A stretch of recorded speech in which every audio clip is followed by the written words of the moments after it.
Hi guys, thanks for tuning into my channel. Today we'll be looking at Penn and Teller Fool Us, the episode with this gentleman called Siegfried, and he's going to be doing a card trick, so let's get to it. As always, this may not be the way Siegfried does it, but this is definitely a very viable option. Penn, Teller, would you guys mind joining me over here? And Allison, would you also join me over here, please? Okay, so the first thing we see, he's got a deck of cards. He hasn't shown what they are yet, and he is going to show these cards. After it has been hopelessly lost in. So the first thing we notice is it does look very randomized. However, we will understand that this is completely a stacked deck in a very specific order, because he does never shuffle these cards, and we'll see why that's important in a moment. The deck. We magicians are on a never-ending quest, constantly looking for the ideal, truly impossible card trick. In my mind, it would look something like this. Penn, Teller, I need each of you to select one playing card completely at random. Sounds good? Once you take one, it is essential that I don't see it. Please be extremely paranoid.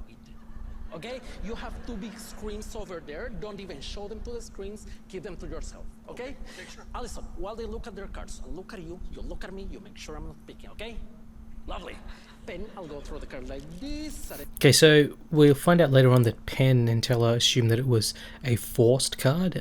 So the card they ended up with was, I think it's an 8 of spades and an 8 of clubs, and Penn and Teller believed that it was a force, and they believed it was a waterfall force. So what you just saw him do there, where he riffled through the cards, that's basically a waterfall force where he catches like a little break with his finger and he starts dropping those cards, and whenever they say stop, he just drops the remainder, so it's always going to end at the same spot. However, we see that he's got truly no break. So it is not a waterfall force, as we find out at the end, but that would be one way of doing it. If you can force the card, then this trick is just silly in the sense that he went through a whole song and dance afterwards, but he'd really just forced the card right at the beginning. So there is no force, it is a free choice. Like this, at any moment, please say stop. Stop. So they thought that he just dropped some extra cards and paused it exactly where the break was, whereas he really did stop it at a free choice. One? Yes. Please take it, look at it, remember it, Teller. So just remember, Penn took the top card and Teller took the very next card. So if we were just imagining that that entire stack there was set up, let's say it was set up as red, black, red, black, red, black, and so on, then definitely Penn or Teller gets a red card, and then Penn or Teller gets a black card. They'll never get two reds and they'll never get two blacks, because every alternating card is a red and is a black. So if let's just assume that that was the way the deck was set up. Now, because Teller takes this card, which is on the top of this deck, the second card, we will notice that Penn places it back first, then Teller places it on top. So basically he's reversed the order of this card and the card that is that Penn is currently holding. So now, instead of it being red, black, red, black, red, black, it's basically red, black, red, black, and then another black, then red, red, and then black, red, black, red, and so on. So basically what they've done is they've just reversed two cards and placed them in a different order. Please don't show them to anybody. So remember, Penn places it back first. Penn, you remember your cards? Yes, I do. Put it back, please. So that's the only thing that's changed so far. The two chosen cards have now been reversed in their position. And what he does is he never shuffles the deck. It's still in that same red, black, with that one spot of it being alternated the wrong way. Time, right? Yes. Nice. Sometimes people think that the cards have tiny little marks on the back. So there's definitely no marks on the card. So cutting the deck does not change the order at all. Because if it goes red, black, red, black, red, black, red, black, then the top card will be red and the bottom card will be black, because we have 52 cards in the deck. So all the odd cards are, let's say, red, all the even cards are black, so the top card will always be red, bottom card will always be black. approximately in the So when he middle, cuts where it, you call all he's stop. simply So doing before is we go still any further, keeping. please So cut now let's say that. and complete the cut. Let's say this card was red. Now the bottom card would have been black, so now it's still red, black, red, black. If that card was red, bottom card was black. So if the bottom card, let's say, was black, then the top card is red. Simply cuts the deck, so now the middle card is red, bottom card goes on top. It continues to keep that same red, black order, just with those two cards reversed at some special point. Anything about those cards? No. Yes, I know that they are next to each other, right? Because you left your card in the deck, you put yours on top, you cut the deck altering the position of the cards, but they might still be next to each other. Now just imagine if it is red, black, red, black, red, black, which is basically what he has, but in a different way.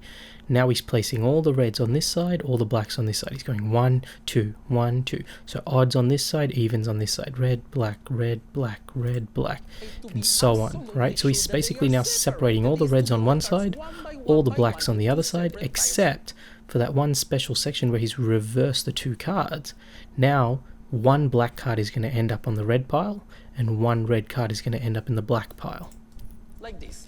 If we would cut the cards again, even if we would shuffle those cards, they might still end. Only because he alternated the position. If he'd kept the position the same, then yeah, obviously it would be all reds and all blacks, and he would never know how to figure it out. But because they switched what these two cards were, the order of them, all the reds are on one side, all the blacks are on the other side, except for Penn's card, which is now a red card in a black pile, and Teller's is a black card in a red pile. Together, but this way one card definitely ends up in one pile, the other card definitely ends up on the other pile, right? Right. Now, we don't even know whose card is where, but they are definitely separated. Under these conditions, could I possibly know anything about your cards? And so this essentially is the end of the trick. If he has a look at this deck, and let's say this is the black deck, he would simply fan through it till he sees the one red card. He knows that that was one of these two cards. Does the same with this side. He knows it was one of these two cards, and immediately he's found the black and the red card. Now you could simply do that trick yourself. Just go out, get yourself a deck of cards, make it red, black, red, black, red, black, all the way through 52 cards. Do that waterfall stop somewhere. Just doesn't need to be a force. You can just stop anywhere you like. Ask one selector to take that card, someone to take the next card, and then quite simply just reverse the order. Do exactly what he did, and now when you look at this deck, you'll see that one card is red, one card is black, and you will have the solution to the trick. So the way he does it is a bit more sophisticated. Instead of making it all red and all black, as we saw much earlier in the trick when he fanned the cards out. Let's have a quick look. We can see that they're not in a red, black order, but they are in a very specific order, and so that order is something that he has memorized. There's lots of different stacks that magicians know. I mean, I don't really know what they are, but there are specific stacks that magicians memorize, and there are ways to remember which cards fall into which stack. So he would have this stack very specifically memorized, and when he looks at those two stacks, when that one card that shouldn't be in there is in there, then simply he would know to look to it. So what have we got? Club, heart, spade, diamond, heart, club, spade, heart. So I mean, it's not, he's not doing it according to hearts, he's doing it in some. If it was red, black, red, black, red, black, red, black, then this trick would work in the exact same way. So it just depends how you do the stack. So he simply shows that they are in fact, a complete mix of cards. We've got spades, we've got clubs, we've got hearts, we've got diamonds, but he can tell through whatever method. So he's got a 6, a 6, a 6. So I can't see the other 6. Maybe I'm missing it, but anyway, he's got a 9, a 9. So I don't know exactly what the stack is that he's using, but there is clearly a specific stack that that he's using that is going to let him know what the particular card is. But you could simply do it with red, black, or you could put all the clubs and hearts on one side, all the spades and diamonds on the other side, and then just look for that separate card. So that's basically the end of the trick. There's not much else to explain. You can go out and try it yourself. Thanks for watching. If you enjoyed this trick and the explanation that I had for it, please like, comment and subscribe, and please comment below any other tricks you'd like me to do. Thanks.